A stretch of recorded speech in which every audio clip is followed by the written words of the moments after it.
नमस्कार बंधुरा पिंकी किचेने सबाइके स्वागत। आज के तुम्हारे साथे शेयर करब गीमा शाकेर रेसिपि। तार जोन्नो निये नियेछि किछुटा परिमाणे गीमा शाक। गीमा शाकगुलो प्रचुर नोंगरा रयेछे, सेजोन्नो नीचे एकटु धुलोबालिगुलो झेड़े निये तारपरे प्लेटेर ओपर तुले निलाम। एबारे गीमा शाकगुलोके खूब भालो करे बेचे आगे परिष्कार करे नेब। देखो मोटा मोटा डाँटागुलो आमि एखाने फेले दियेछि आर कचि कचि डाँटागुलो शाकेर पातागुलो निये नियेछि। धुए परिष्कार करे एकटा छोटो प्लेटेर ओपर रेखे दिएछि।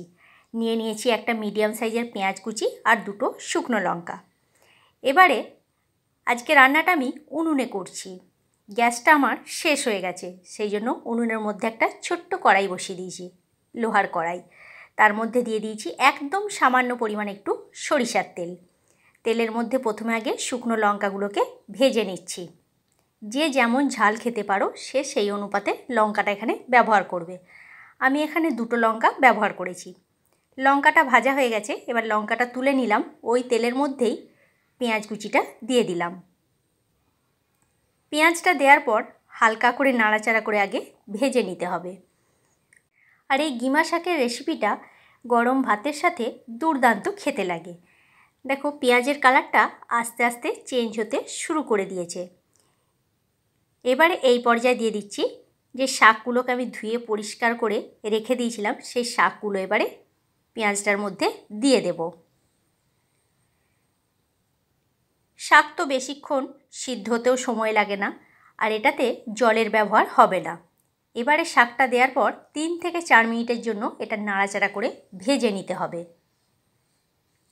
গীমা শাক থেকে এমনি জল বেরোতে শুরু করে দিয়েছে। দিয়ে দিচ্ছি সামান্য পরিমাণে একটু নুন। নুনটা দিয়ে খুব ভালো করে পেঁয়াজের সাথে ভেজে নিচ্ছি। দেখো জলটা একদম শুকনো শুকনো হয়ে গেছে আর পেঁয়াজের সাথে ভালোভাবে ভাজাও হয়ে গেছে। এবারে একটা প্লেটের মধ্যে গীমা শাকটাকে তুলে নেব। বন্ধুরা, ভিডিও রেসিপি ভালো লাগলে আমার চ্যানেলটা সাবস্ক্রাইব করার অনুরোধ রইল। আর ফেসবুক পেজ থেকে দেখলে আমার পেজটি ফলো করে নিও। শুকনো লঙ্কাগুলো আগে প্রথম একটু সামান্য পরিমাণে নুন দিয়ে দলে নিচ্ছি। আর যারা আলু খেতে পছন্দ করো না তারা শুধু এই শাকটা দিয়ে লঙ্কাটা দলে নিয়ে মেখে নিও, তাতেও ভালো লাগবে। আর যারা আলু খেতে পছন্দ করো তারা আলুর সাথে মেখেও খেতে পারো। আমরা যেমন আলুর সাথে খেতে বেশি ভালোবাসি, সেই জন্য আমি আলুর সাথেই এটাকে মাখিয়ে নিচ্ছি।